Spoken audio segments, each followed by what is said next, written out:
You are listening to the new man, beyond the macho jerk and the new age wimp. Your host is men's coach Tripp Lanier.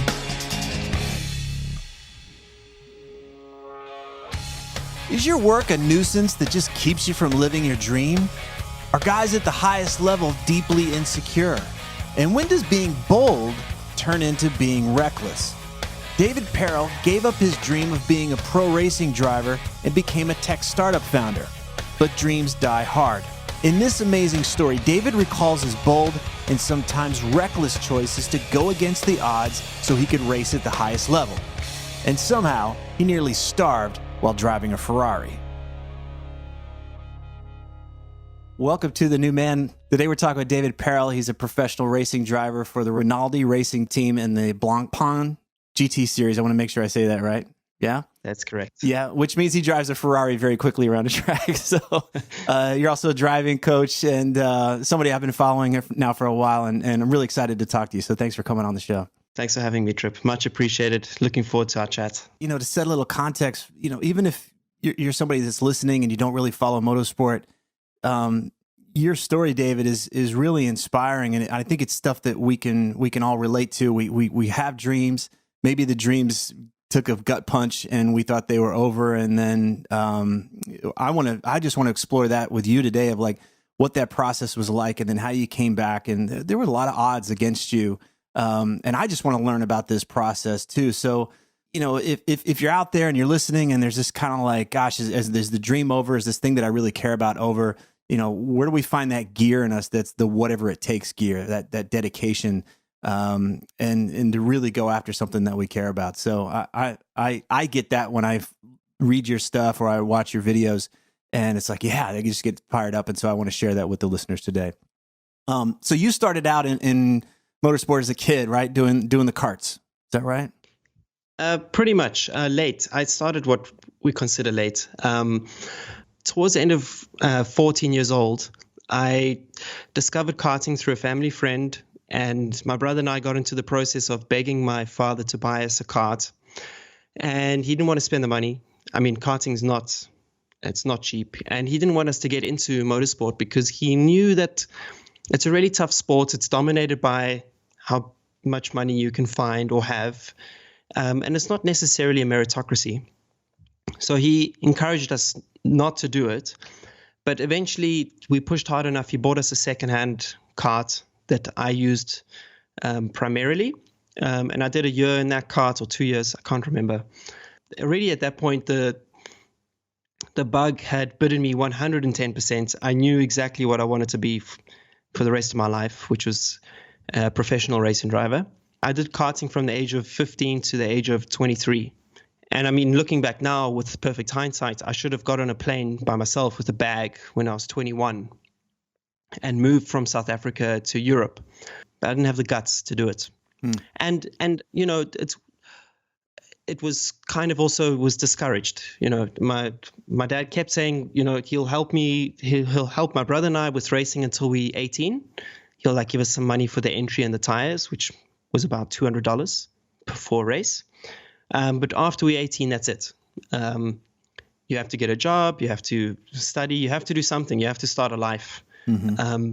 And I wasn't really willing to do that, but I didn't have the facilities to move either. So, but around the age of 23, I was forced to stop because I just had run out of money.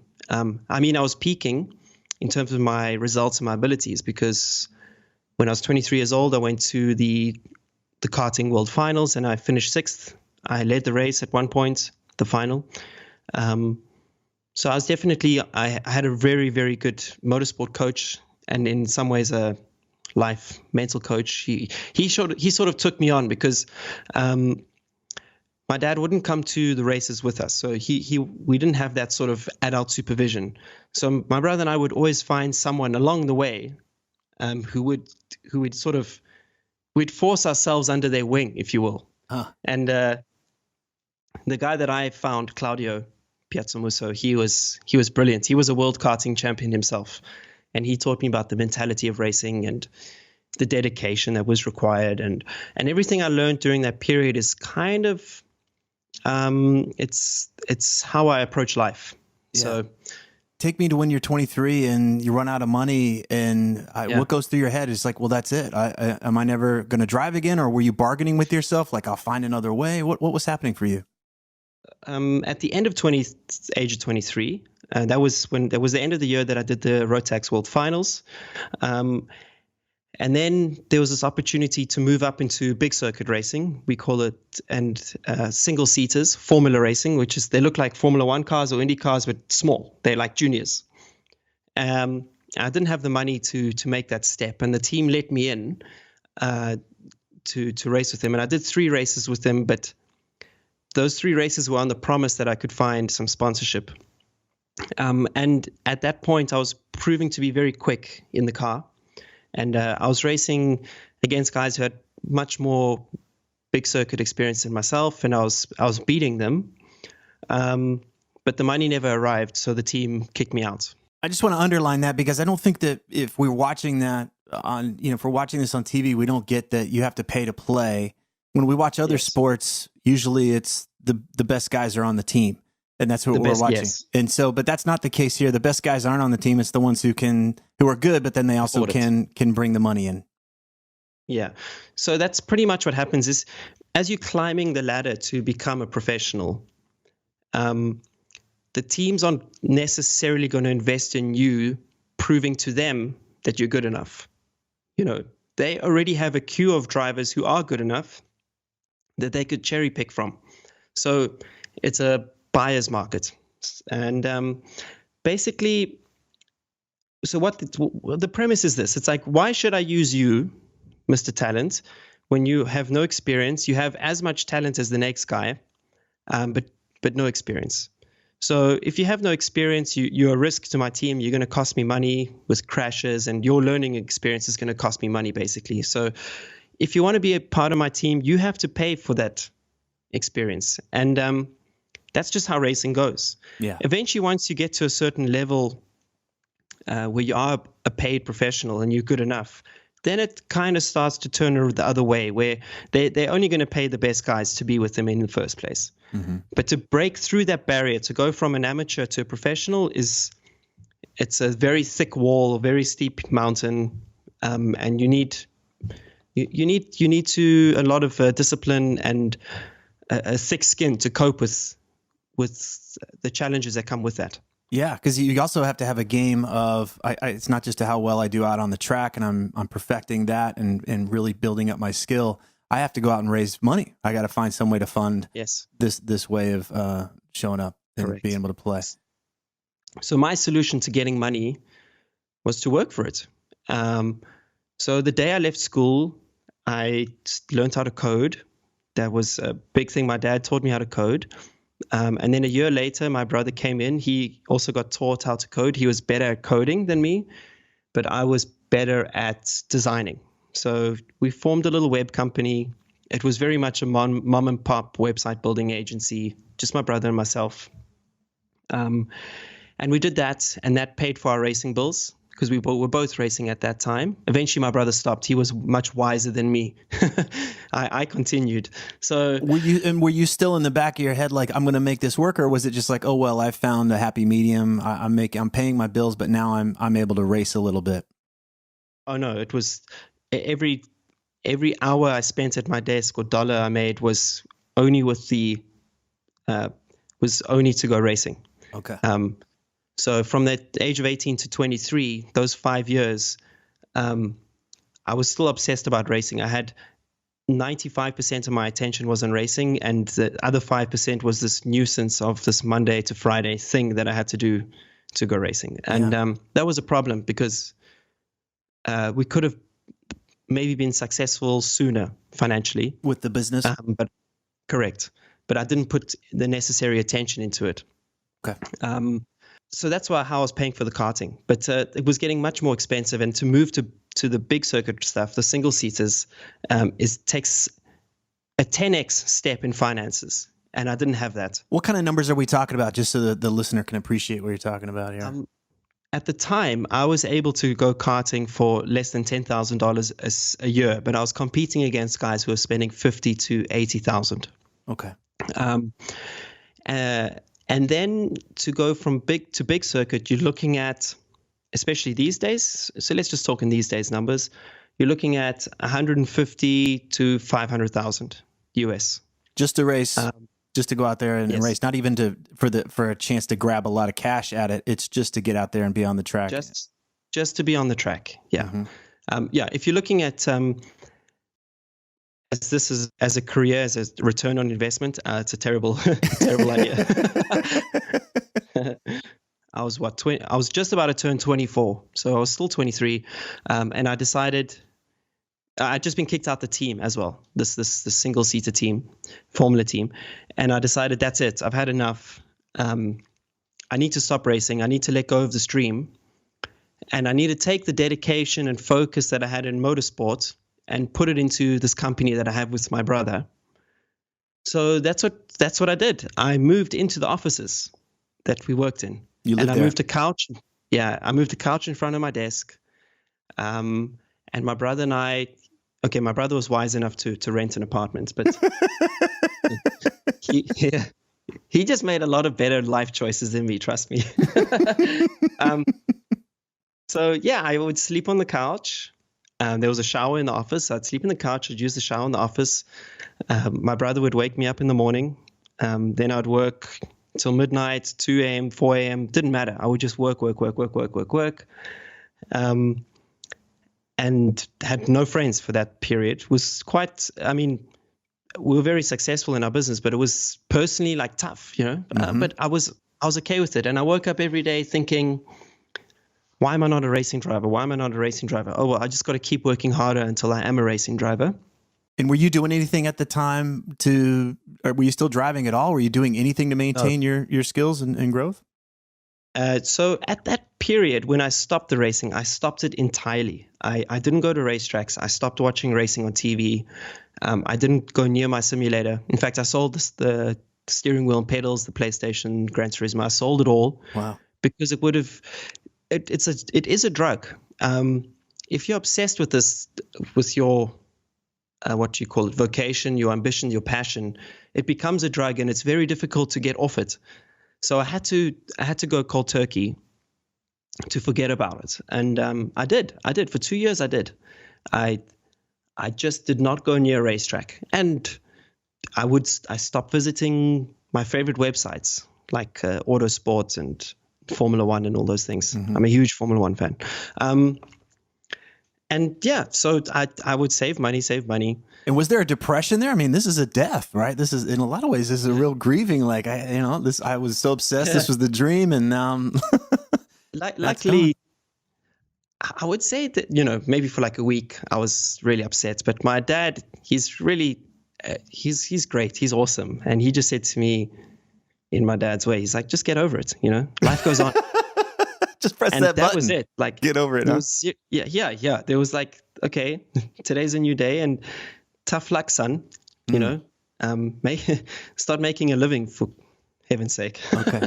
So then, how did motorsport start to ease its way back into life? If you went cold turkey and you're working 27 hours a day, then how did it come back in? Well, it was always lingering. I put it in a box, and I put it in a box. I would wake up every morning. I would stare at the ceiling and say, I can't believe I'm doing this and I'm not at a racetrack. Like, it didn't make sense. But then I'd bury myself in my work, and I started to love my work a lot. But then I'd made enough money personally. Just by the way, I was by no stretch a millionaire in dollars or anything like that. I could live a comfortable life at that point, Mm-hmm. And I read about this race in South Africa, a karting race where if you won the karting race, you could go to the world finals. So it was like a one-off event. And in 2007, I'd led those world finals and I didn't win it. I made a small mistake, which cost me dearly. And this is 2012 now, so 5 years later. I read about this race and I said, you know what? I have the money to dedicate an entire season's budget just for this one race. So the money I would used to spend, just under $10,000 on an entire season of karting, I wanted to dedicate that to one singular race. I would get fit again. I would do a lot of testing at this particular racetrack. I'd pay a good team to support me, and let's just see for fun if I can do this. And my brother said, "Oh, this would be a good idea for you to take a couple of weeks off and just go have some fun with what you used to love doing and see how it goes." And in South Africa, our karting scene is very, very competitive. Between the years 2000 and 2007, we had 6 world champions in karting. So to get to the world championships, you had to beat the world champions Wow. as it was, you know. So we had a very high level. And I knew that if I did this one-off event, it was called the African Open. If I did this African Open, I'd be measuring myself against pretty much the best in the world in that category. And I love competing. I'm a very competitive guy. So, that tickled my fancy, if you will. And so I went to this race. I was very competitive the whole week. And for whatever reason, there was a technical failure in my kart. So I had to start the final last, which was, I think there was 32 karts in the grid. So I started 32nd and I came around to finish second. Hold on. This is like some Karate Kid movie thing. You come out of nowhere from being a workaholic. You start at the back of the grid and you end up second against the best in the world. Yeah. Almost, yeah. And I had a non-branded suit. I was a black racing suit, white helmet, which is like, if you're wearing a white helmet at a karting race, by the way, you really are considered like a super amateur. It's just like, it's not the thing you do. So it was awesome. And I was like, okay, I still got it. Yeah. But again, Mike, at that point you could say I'd found a balance, because now I was like, oh, every year is this African Open, so I can do this once a year to get the drug out my system of racing, and then I can go back to my business for the other 11 months of the year. So that sounds perfect to me. And I did it again the following year. That's what addicts say, by the way. I just want to say I'll just have this one drink once a year. Just a taste. So I had my taste in 2012. In 2013, I expanded my program. I did a couple of national events and did quite well. I think I finished third in the nation, and I finished second again in the African Open. And then in 2014, I'd had enough, really. I was like, okay, David, you're good enough. You've proven to yourself. I mean, at the end of the day, I was insecure. I must have been insecure about my ability, but I'd proven to myself that I had the ability, and enough was enough. And in 2014, after 2 years of doing this karting thing, I gave away my racing helmets, which is a big deal to any racing driver, because your helmet is your only way of expressing yourself. So by then, my helmet wasn't white anymore, by the way. But I took all my racing helmets that I collected and I gave them to people who had positively affected me during my racing endeavors. And that was it. And now you're done. Okay, now I'm really, really done, right? And I felt cleansed. I felt free from my addiction. Well, that's interesting, because right, that needing to prove usually drives us, but only to a point, right? It gets us to a point, but that's kind of an immature ambition. It doesn't really last like beyond the age of 27 or so, at least emotionally, emotional maturity wise. So it sounds like you made you crossed that threshold. Like racing isn't necessarily about me needing to prove myself anymore. Is that what it was for you? Yes. So I had a closure. I did have closure about my ability, because I don't know why. I mean, look, every world champion that you see in the world who's walking around confidently, and I mean in any sport, is actually very insecure deep down. They're all seeking affirmation. They're seeking confirmation about their God-given talent to do well, to excel, to dominate. And every race is a referendum. Am I good enough? Am I worthy? Am I worthy?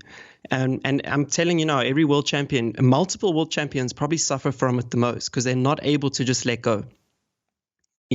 They carry this like, somewhere deep down is this level of self-doubt that they have to keep proving to themselves. This is my belief, by the way. It's a theory.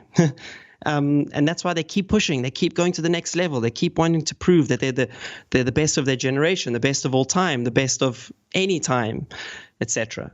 I don't think it's it's nothing to do even with sports, because I see this in guys that I coach in the startup and business, and Yes. they'll kind of hit an edge, and it's like, well, what's wrong? And it's nothing wrong with the company. It's them. It's what they can't. Their self-worth is fused to whatever's happening there, and they've got to find that next thing. Yeah. I've come to learn over many years that I'm not the most talented, that natural gift of feeling where a car is and positioning it and the timing and everything. And if you see me try to catch a ball, it's hilarious. So, but there's many elements to being fast on a racetrack outside of the talent, and I was good at those things. So I found a way to make up for the missing, let's just say 5% compared to the best in the world. And my preparation in 2007 for the World Finals was an example of that. I found the track on Google Maps. I printed it out. I traced it using a vector program, Illustrator. I printed that out again and stuck the track around my house. I arrived at the World Finals 2 days before everyone else, walked the track 3 times a day. I just did everything I could around it so that when I hit the track, I was more prepared. And I didn't necessarily have to rely as much on my talent as I did on my knowledge. So I upped my knowledge game. And that's kind of helped me in 2014 when I said, okay, I've proven to myself where my ability is, that I could just let go. But I still loved racing. I still loved the atmosphere. I loved the vibe. I love the smell. I love the sound. So sort of 2 months after I'd given away my helmets, I was watching Le Mans 24 Hour, and this is where it gets messy. Okay. So every year I watch the Le Mans 24 Hour on my own, or with friends or on my own, but I'm the only one who stays up the whole race.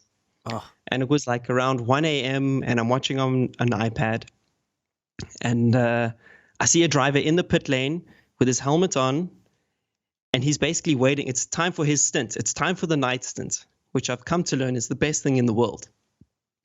And so the car comes down the pit lane, and he's about to jump in the car, and I sat there on my own. I'm like, wow, like what must it be like to know that you're about to get in to a racing car, and you're going to drive off into the night at over 300 k's an hour, or what is that, 200 miles per hour, and just push yourself to the limit at night, in like this weird silence. And it's like, I need to know what that feels like. So how do I do this? Okay, so this is a money game. Okay, I learned that at the age of 23. I proved it with these 2 years of karting. I have some money left. Not a lot, but I have something left from this, let's call it this racing / fund. Let's give it a shot. So where do I start with this? I know no one in Europe. I know nothing. I know no one. You have zero connections to this game of getting to the Le Mans. Okay.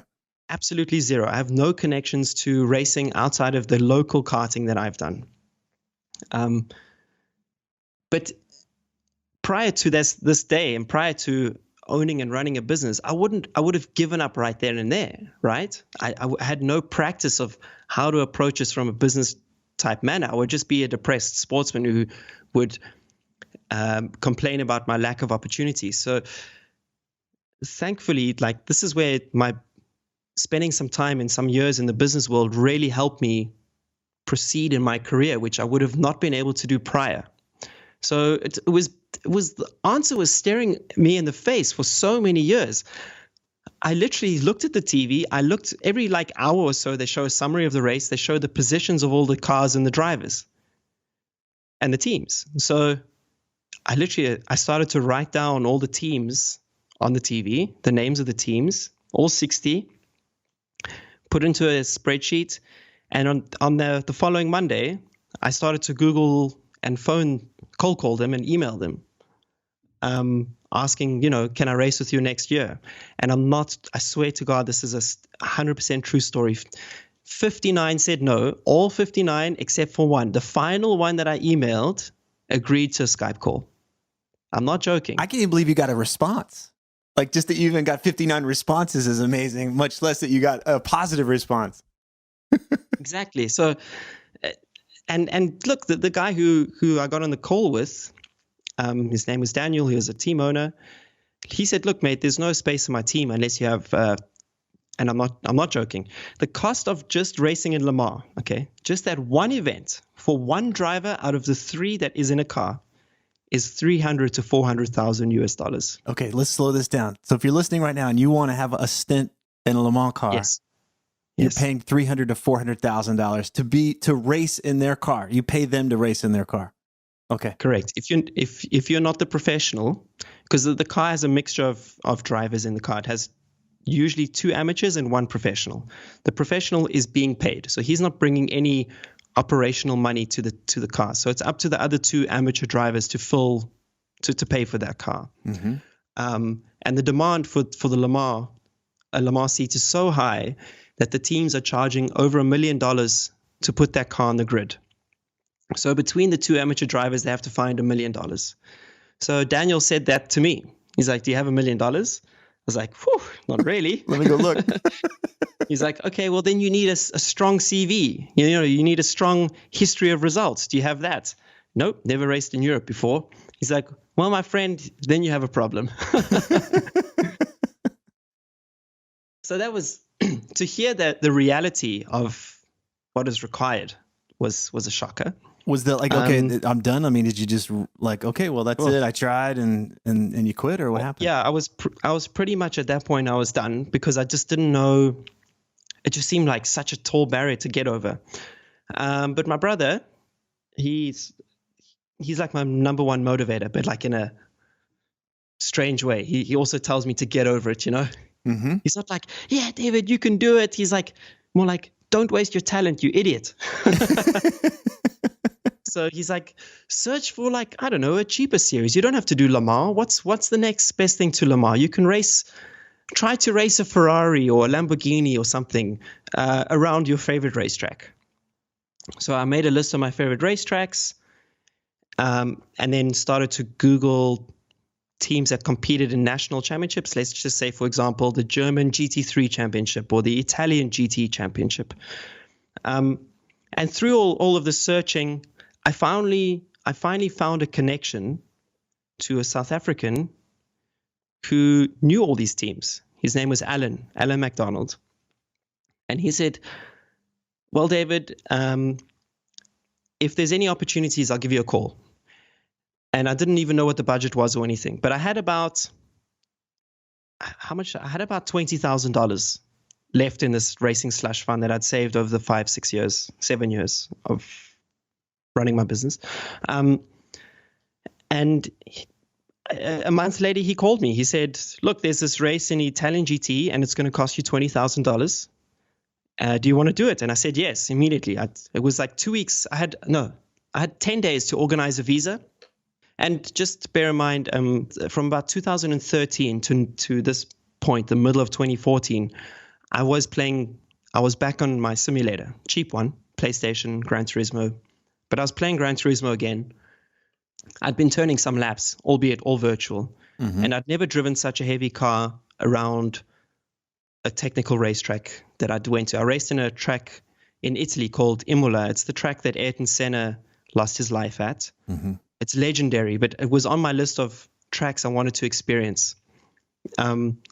So I arrived at this race. Turned out I needed a $2,000 helmet, and I didn't have that money. So I borrowed the helmet of the team owner, it's terrible, guys. It's terrible. It's like wearing someone else's underwear. It's just terrible. And I did the race, and I had this really old engineer, like old guy. And this engineer had worked with F1 drivers, Le Mans drivers, Formula 3000 drivers, GP2 drivers. In fact, he had his own GP2 team, which is one level below Formula 1. He'd worked with the best drivers in the world, and I don't even know why he was there. Oh, he was there because he was doing this guy, Alan, who put me in the car. He was doing him a favor. So this was a very lucky break for me, by the way. Big time. Okay, so I almost finished on the podium in this race in Italy with zero experience, zero testing. The first time I drove the car was in free practice 1. I was terrified.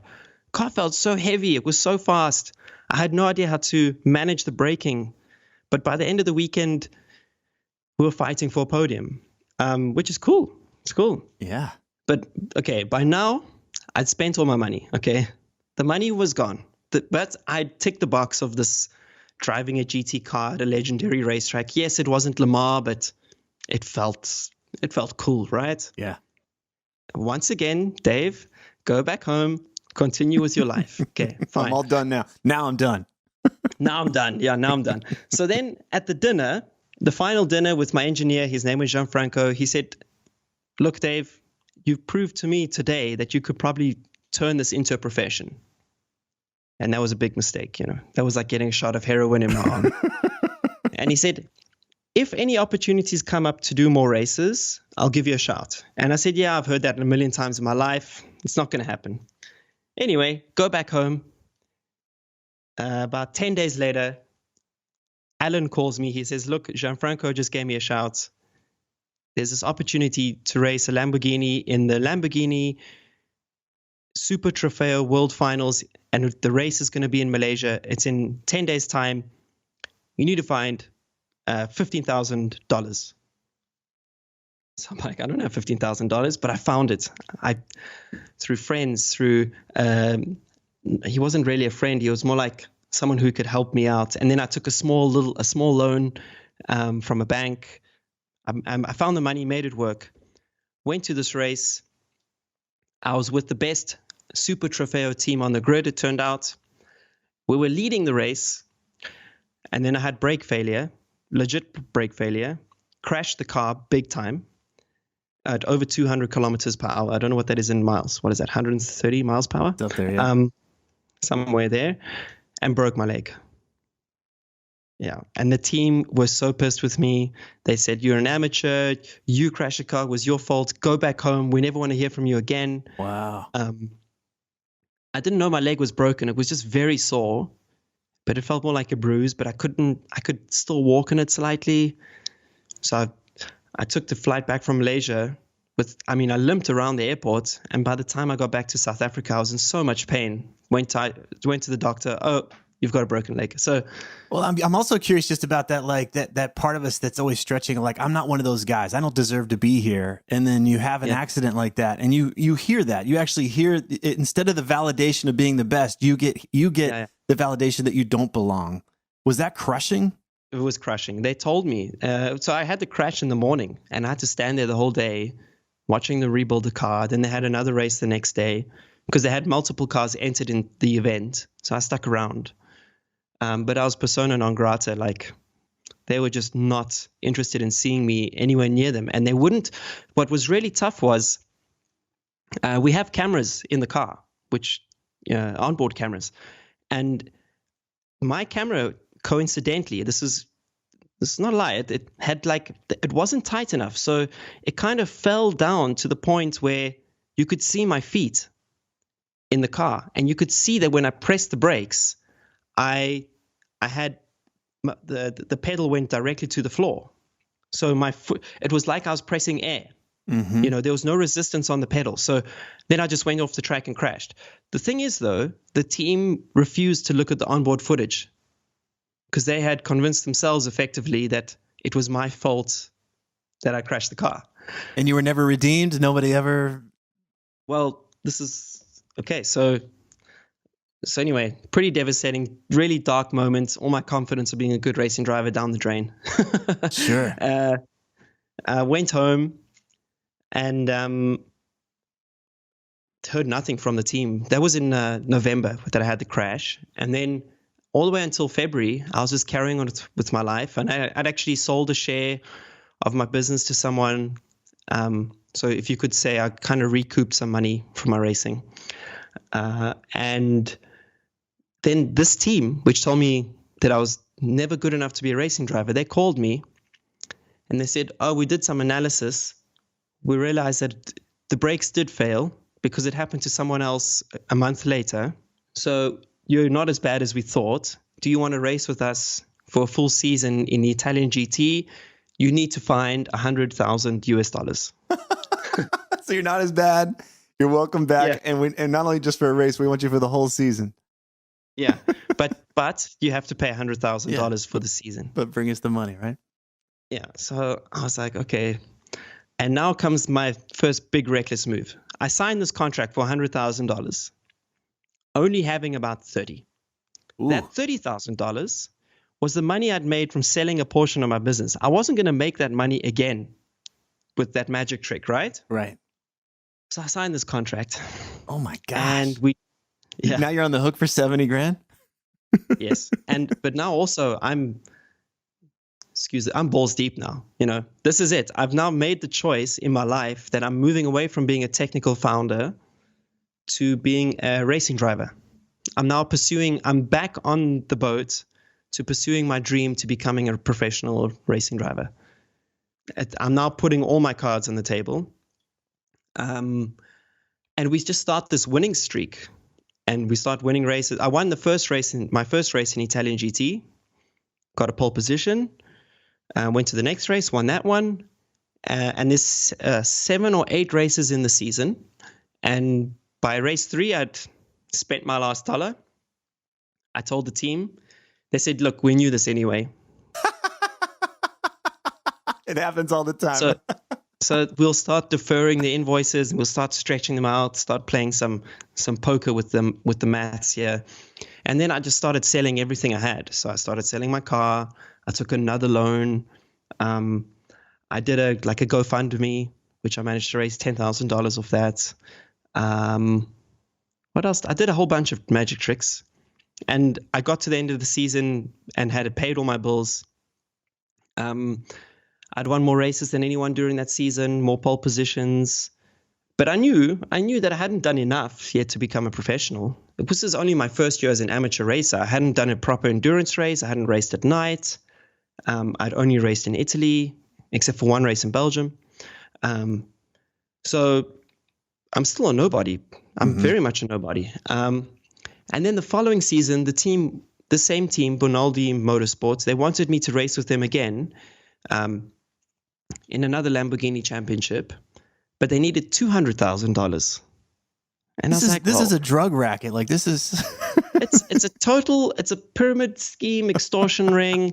It's a Ponzi scheme. I don't know. You give it all the names. It's all of those things. okay.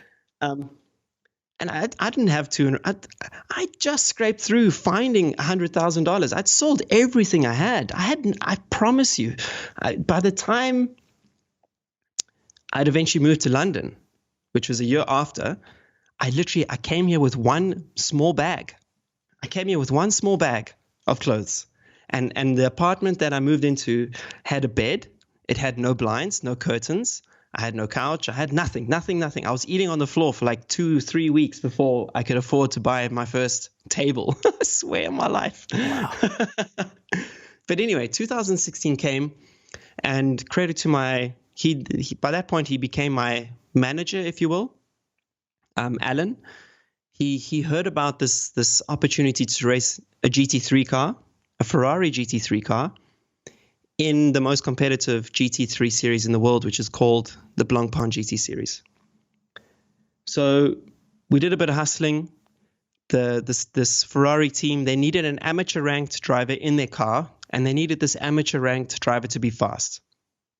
And that was me. So they tested me in Italy, ironically. So they tested me in Italy to see how fast I was. And by the time I got back to Cape Town after the test, I'd already received an offer for the season, and they needed $150,000. But this was a different level now. I'm now in the most competitive GT series in the world. I'm racing for a team that is very high up in the Ferrari corporate sort of world ranks and racing world. I have something which I can sell to someone, right? And during the months where I was still trying to search for a drive, so let's just say after the Italian GT from like December to February, I received, I'm not joking, a message via Instagram from this guy who said he wanted to help me, an American guy. And I was like, this is bullshit. Like, what strings are attached? What's the hook? Like, come on, man, this is a clown show.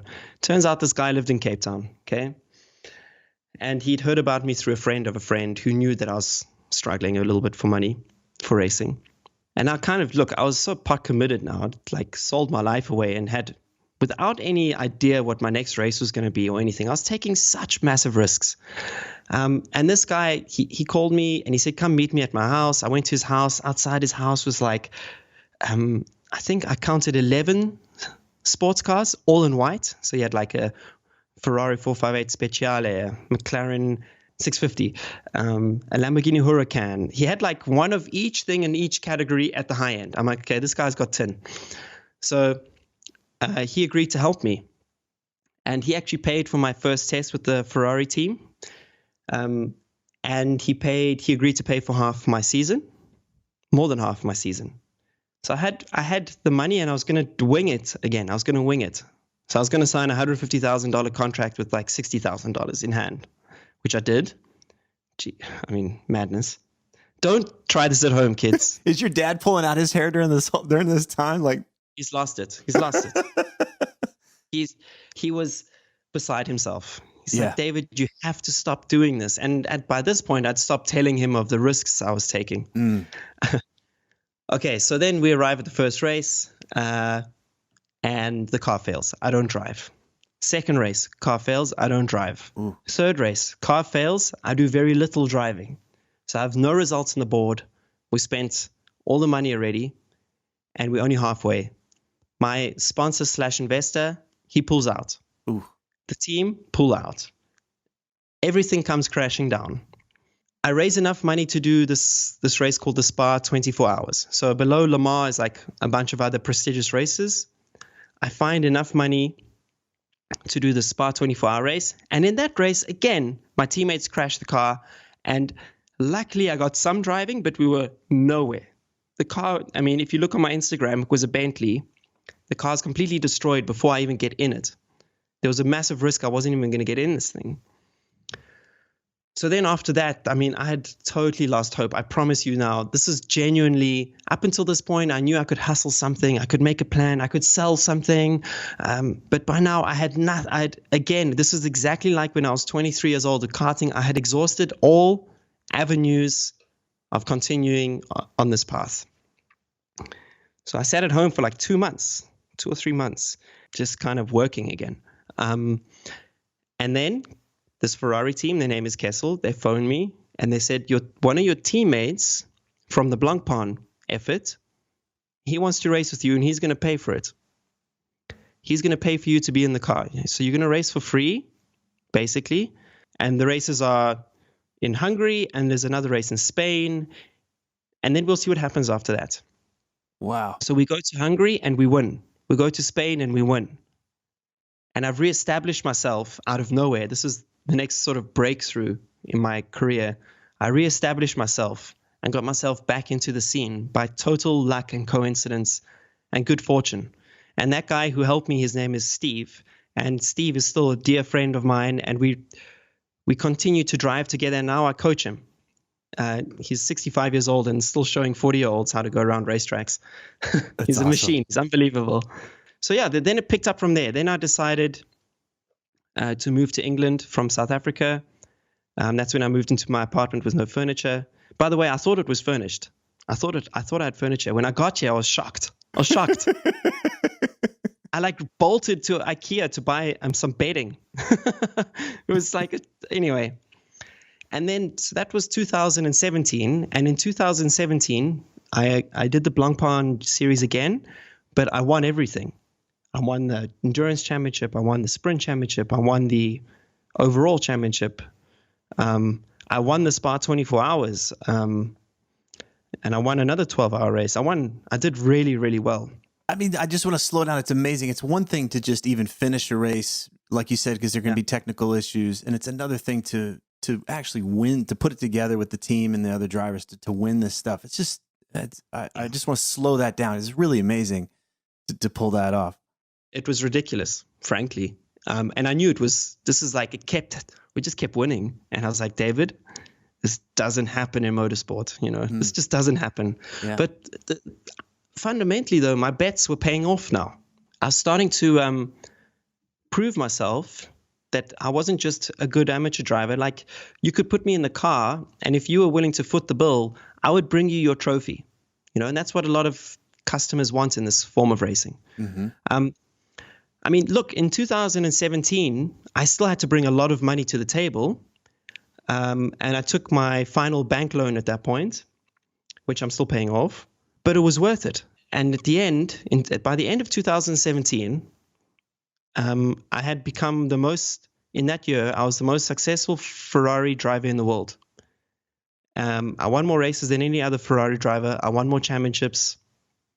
And I got invited to this awards evening at the Ferrari race home base and received awards and recognition for everything that I'd achieved. And it's completely surreal to me and unrealistic. I still think that, if I told David when he was 18 that this is what you'd have to do to become a professional racing driver, which I managed to achieve this year, I would have said that's impossible. Like, there's just too many things that you have to rely on to go right here for this to even be reality. Yeah. But it did actually happen.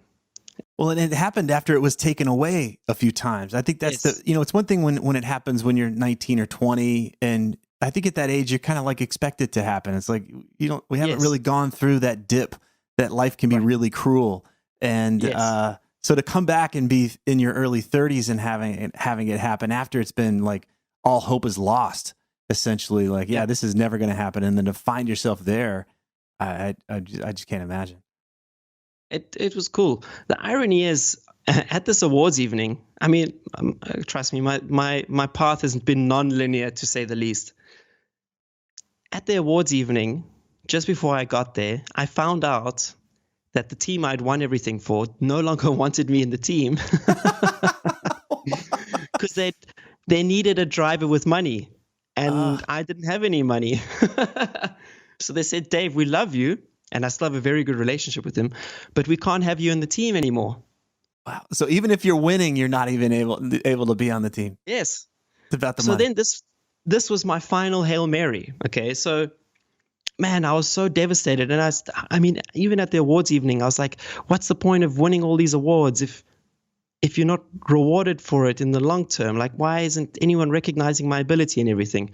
It's just a life lesson. Like, you can never take that stuff for granted. You always have to keep pushing, and no one's going to give it to you. No one is just going to give you this stuff, So the morning after that awards evening, I had no opportunities on the table, and I read about another Ferrari team totally randomly on a GT racing website. The journalist had nothing to do. He interviewed the owner of the Ferrari team, and the owner said, his name is Michele. Michele said, I'm still looking for a pro driver for my one entry. And I was like, screw it. I need to get hold of Michele. I don't know who this guy is, but I'm going to get hold of him. So I sent a message on their Facebook page, and it turns out, because now I work with Michele does not answer emails. He does not answer Facebook messages, okay? But he answered this one. Wow. And it was literally, it was a 2-liner. I was like, David, make this concise. Like, like when you're trying to sell it's a cold email, right? But this was a cold Facebook message. I said, Dear Rinaldi Racing, I'm David Perel. I'm a silver ranked driver, which is the categorization of driver skill.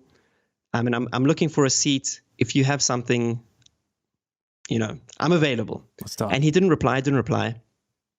And then like 2 or 3 days later at like 11 p.m., I got an SMS from a German number, and I happened to be in Germany at the time. And he said, hello, David. I may have a seat for you. I just need to speak to my gentleman driver. And I replied saying, I'm in Germany. I can come meet you. He says, no, don't bother. Anyway, next morning, woke up very early, drove 5 hours to his workshop, and just sat in the waiting room waiting. And I waited an hour, and he came out. He's like, what the hell are you doing here? I said, I'm coming to meet you. He's like, okay. And he agreed to sit down and talk to me. And we had a discussion about the potential of what I could do for him. And he said, okay, come do a test. And if you do well on the test, you can race with me. Hold on. I just love this, because when we want something, we attack. Like, we just go for it. Yes. And I without the hesitation, without the waiting for permission for it to be okay. I just love that there's a thread in this of, if I want something, I don't hesitate. I attack. I go for it. Yeah. Okay. And it's not to say that this didn't happen like one day after the next. There was days of I did want to give up. 100% I wanted to give up. 100% I didn't feel the fight in me to keep pushing, to keep trying, to whatever that case may be. But well, where did you do that? How did you find the fight when it looked bleak? You have to just keep putting one foot in front of the other. It's as basic as that. I tell people who have a dream and they ask me for advice, I'm like, you have to do something every single day to take one step closer to that dream. And it could be on some days it could be something small and relatively insignificant. Like, I don't know, like in my sport, you have to be fit and healthy, so one of those days I could just start eating healthy again, or I could go to the gym. I could go for a light run. That's one small step getting closer to the dream. But then you obviously need to take the bigger steps, which is calling these teams or flying to a country or taking a bet with the money that you don't have on a contract that you shouldn't sign. Those are big bets, but you have to do something. Yeah, I think that's the part I want to underline is the willingness to take these risks, to be bold. Yeah. Instead, most but of you us need don't to believe in yourself there. Yeah, and I was going to say that most of us don't take risks until we've got a sure thing, or we typically only go for what we think we can get instead of I don't know how I'm going to get this, or even if I deserve it. It's just I'm going for this, and I'll figure it out. That's the difference in the mentality that I see that holds a lot of guys back. Is they're just waiting for the green lights, they're waiting for the door to open, somebody to ask them, and I've found that it's way more inspiring when I see somebody knocking down doors. It's like, yeah, I want that guy on the team. I don't want to have to go drag somebody out and, give them permission. I want the guy that is like, I'm here. I mean, it's a cliche, but you have to push. You have to push. And if you believe that what you're doing is right for you, if you believe that you need to be in that place that someone else occupies, for example, you have to do whatever it takes to break down those barriers. And sometimes it's going to be humiliating. I mean, in 2015, after I'd signed that contract to race an Italian GT, and halfway through the season, I'd run out of money, and I started this GoFundMe. I had to go to my friends who, up until that point, I was a relatively successful entrepreneur, and I had to ask them for money, my closest friends. It was humiliating. And I probably burned some relationships during that period. I mean, I still have some very, very incredible close friends. But I definitely, I had to eat some of the shit, frankly, to get there. And it just depends how badly you want it.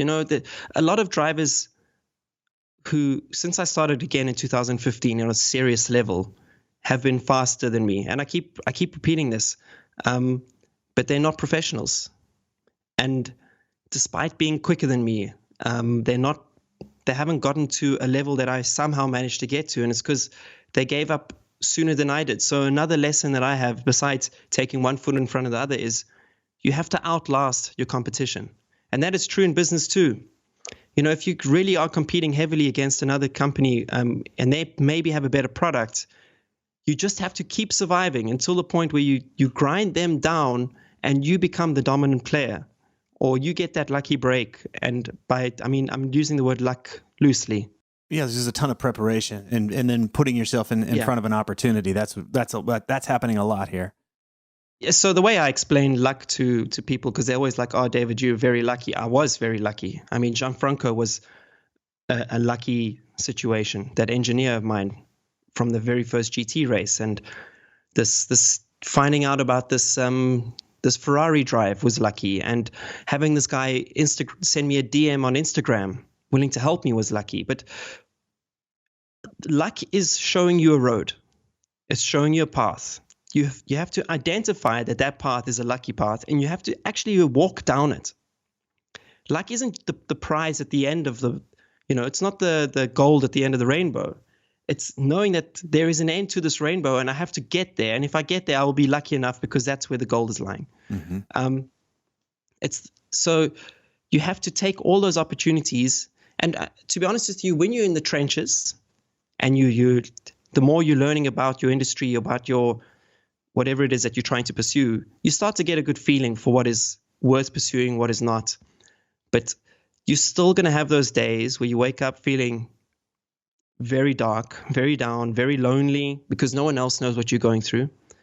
And you have to say to yourself, put one step in front of the other. What can I do today that will continue to put me on a path towards my dream? And in that situation, it was me continuing to read the GT news websites, despite seeing my friends' names on there, because they were getting the race seats for the next season. And that hurt like hell, because I knew I was as competitive as them, but they were getting the opportunities. And you don't want to read that stuff. Mm-hmm. But I had to read it in order to find out that Michele Rinaldi, had this open seat.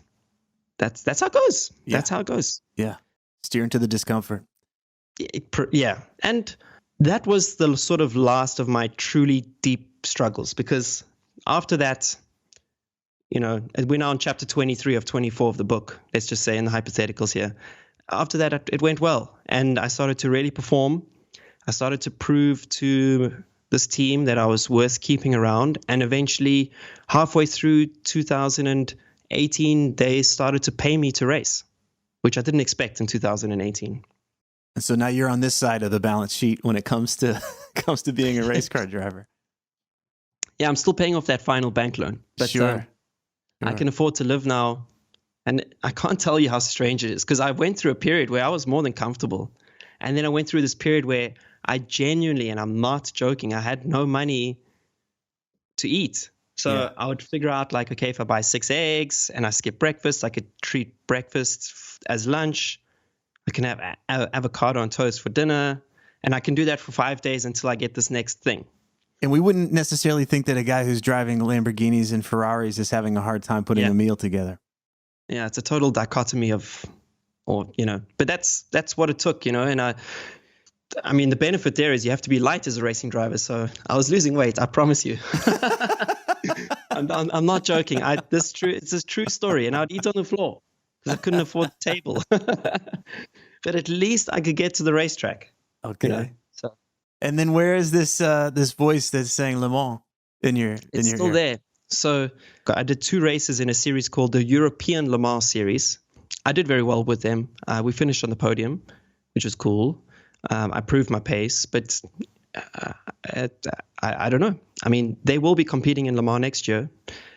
Whether or not they call me, I will wait and see. But this is the closest I've ever been. Okay. The closest I've ever been. So still moving in on it. I still think about it every day. Yeah. Yeah, for sure. What would you go back if, that guy that's laying on the ground, he's having a hard time finding a bite to eat and he's giving up hope? I mean, if you could whisper something in his ear, what would you say? That guy knew what to do, so he didn't need any advice. But I would have told 21-year-old Dave to get on that flight, to go to Europe, work as a mechanic for a karting team, develop some relationships, get the one-off karting race where you can prove you have talent, enough talent, not the ultimate talent, and hustle from there, because I managed to hustle when I was 30, and no one gave me a chance when I was 30. They said, no matter how fast you are, you're way too old, brother. Yeah. And now I'm 34 and I am a professional. I proved everyone wrong. And I think I was a little bit faster when I was in my 20s. So I should have got on the flight when I was 21. And that was the mistake. Okay. All right. I had nothing to lose back then. Whereas when I was 30, I did have a lot to lose. I lost my girlfriend, my relationship with my brother. I was meant to marry that girlfriend. The relationship with my brother went through it was like Chernobyl between us. And I mean, I repaired a lot of those relationships, but I had more to lose when I was 30 and I took this risk. Whereas when I was 21, I mean, I have my whole life ahead of me.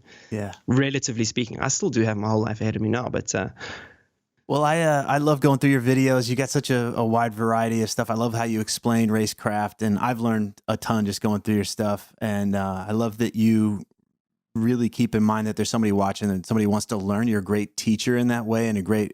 There's lots of guys that are great at what they do and they suck at teaching. So I enjoy going through your stuff because I learned something from it. I grew up in Sebring. That's my hometown. So oh man, I hope to see you there in March. That'd be great to have you there. Sebring 12-hour. Yeah. Sebring 12-hour. So I had the bug early on too. So so yeah, I've been reconnecting with that as of late with the whole simulator culture. So, but yeah, I'm Awesome, appreciating man. what you do and how you do it, man. And so if you're out there listening, go to davidperel.net. That's David Perel, PEREL.net. Thanks so much, David. Thank you so much for having me on the show. I really enjoyed it. I love telling my story, and I hope someone finds some value in it. If these interviews are helping you, then please visit The New Man on iTunes and leave us a positive review so others can discover the show more easily. Thanks for listening.